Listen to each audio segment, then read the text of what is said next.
Welcome back to the channel, Bridging the Gap Student Engineer, where STEM professionals provide advice to students. This video is a school deep dive. We're going to be looking at the Colorado State University in Fort Collins, Colorado.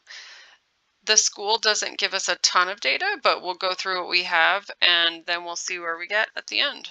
Colorado State University at Fort Collins provides what they call their first destination and satisfaction report. We're going to focus on the first destination information, which is usually what we call student outcomes. If you are interested in the satisfaction portion of this, or if you want to dig into it anymore, I will provide the link in the description of this video, so make sure to check it out. But you'll notice that the latest information they have on here is from 2022. They do not have the 2023 report out, so we'll go through this as the latest information.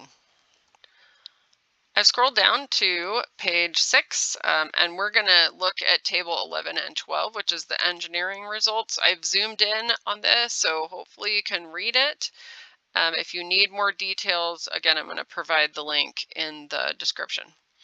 So I'm going to explain what all of this is, starting with the rows, and then we'll explain the columns. CSU total is where they're letting you know what the university total numbers are. For comparison, the entire School of Engineering is on the second line.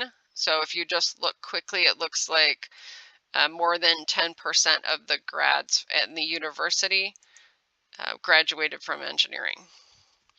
And then the remaining rows are each a major or a combination of majors. You can see biomed with CBE, biomed with ECE, and ME. So it looks like you can combine a few. Chem and bio together. How many people did that? So we've got some options here to look at, although some of them have pretty low data point counts, and so they're not displaying the data. So we'll use what we can and go from there. So we go to the columns and explain each of those. So plans secured this is what we typically call the positive student outcomes. This is essentially the percent of students who are employed plus those continuing in their education. So those are the ones who have plans after graduation, presumably 6 months after graduation. So I mentioned employed and then continuing education. So those would be with jobs or going to grad school. The average salary, so we'll get into what that looks like and what we think about it. The next two related to the career plans and related to majors, we'd really want to be at 100%, because if you're going to college for 4 years and getting a degree, you'd really like to get out and get a job that's related to what you want to do in the future and what your major is. So look at those.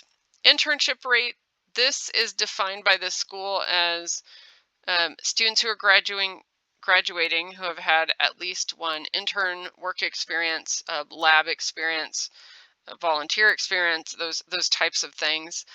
They're pretty broad in their definition of internship rate. And so this kind of captures all of those. And then the offer rate goes with employed. This is the percent of students who are looking for a job who got some sort of offer. And then the knowledge rate is something that is common across all schools. This defines what percent response rate they got when they sent out their survey to graduates. Okay, so let's go through the numbers and make some comments on them. So the School of Engineering in school year 2022 had 341 graduates. 89% had plans secured after graduation. This I would consider to be a low number. Generally, what we've seen when we've looked at grads from 2022 and 2023 is that these numbers are very, very high. The percent of grads graduating at that time who had plans secured should be in the 90s for any school because the economy was very robust. There was lots of hiring going on. And so for this to be an 89% indicates that 1 in 10 grads from Colorado State University in engineering didn't have well, as they say, plan secured. So that's a little bit concerning to me. If you look down at the various majors, there is some variation there. Between employed and continuing education, I'm just going to comment on the 74 versus 15%. Typically what we see in a lot of engineering schools is that continuing education percent is somewhere between 20 and 30%. We've seen as high as 50%, which seems to raise some red flags to me. But the percent being so low on here indicates to me that there's a big focus on getting engineers ready to work and not ready to go on to grad school. Some of the other schools where we've seen really low numbers like this is like Cal Poly San Luis Obispo, which is known for a lot of hands-on learning. So something to consider if you're wanting to go to Colorado State and wanting to immediately go into grad school, that there's not going to be a whole lot of people who are also going that path. All right, so average salary, 70,000. So first glance, that looks like a great number. But when I compare to the other schools that I've looked at, this number is somewhat low. Most of the schools now are looking at an average starting salary about 80,000. I know this is an FY22 data, and so it would be a little bit lower than 23 data. I would have liked to see this number $5,000 to $10,000 higher, but this is still a very solid number, and it may just be an indication of where the grads are going. We will look at how many end up in Colorado and other places. It does not look like a lot of grads are going to some really high cost of living areas. So this may just be very good for where they are. Okay. So I'm going to skip over to internship rate. This 74% indicates that 3 out of 4 graduates, by the time they graduate, have at least one experience in working experience, volunteer experience, those kind of things. To me, this is pretty low. There are schools that are lower, but I really like to see schools that are putting an emphasis on getting students internships, co-ops, lab experience, research experience, those types of things, so that when they do graduate and they do go look for a job, they have some experience behind them and they're not just relying on their education. There are some schools that require an internship, so they'll be 100%. Colorado State University doesn't appear to be one of those. But if you do choose Colorado State, I would put a little bit more emphasis on getting an internship. And if you need to go to the Career Center and